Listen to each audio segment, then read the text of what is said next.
चुनाव नहीं अब रण होगा, युद्ध बड़ा भीषण होगा। जन जन की है यही पुकार, शिवा ठाकुर ग्राम सेवक अब की बार। तो भाइयों बहनों, ग्राम सभा मवई रिहायक से इस बार ग्राम प्रधान शिवा ठाकुर को बनाना है और अपने क्षेत्र में विकास की गंगा बहाना है। शिवा ठाकुर जिंदाबाद जिंदाबाद।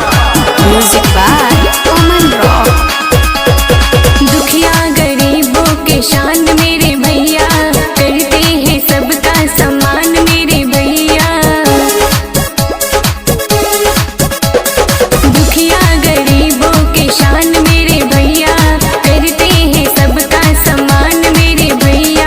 भैया का झंडा लहराएंगे अब की, शिवा ठाकुर को जिताएंगे अब की, प्रधानी अपना बनाएंगे अब की। ग्राम सभा मवई रिहायक से शिवा ठाकुर को जिताएंगे अब की।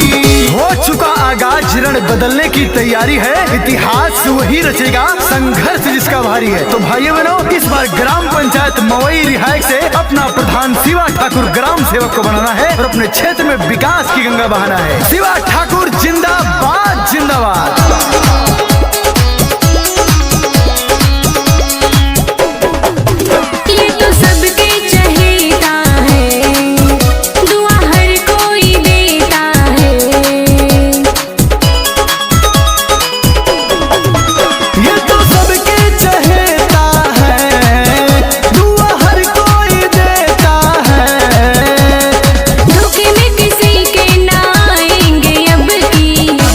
ठाकुर को जिताएंगे अब की, प्रधानी अपना बनाएंगे अब की। ग्राम सभा मवई रिहायक से शिवा ठाकुर को जिताएंगे अब की। हलचल पैदा कर देंगे हम भारत के इतिहास में, जान लगा देंगे जन जन ग्राम सभा मवई रिहायक के निर्माण में। तो भाइयों बहनों, इस बार अपना ग्राम प्रधान शिवा ठाकुर ग्राम सेवक को बनाइए और अपने क्षेत्र में विकास की गंगा बहाइए। गाँव गाँव यही नारा लगे, नाम सबको ये प्यारा लगे। गाँव गाँव यही नारा लगे, नाम सबको ये प्यारा लगे। घूम घूम सबसे बताएंगे अब की, शिवा ठाकुर को जिताएंगे अब की, प्रधानी अपना बनाएंगे अब की।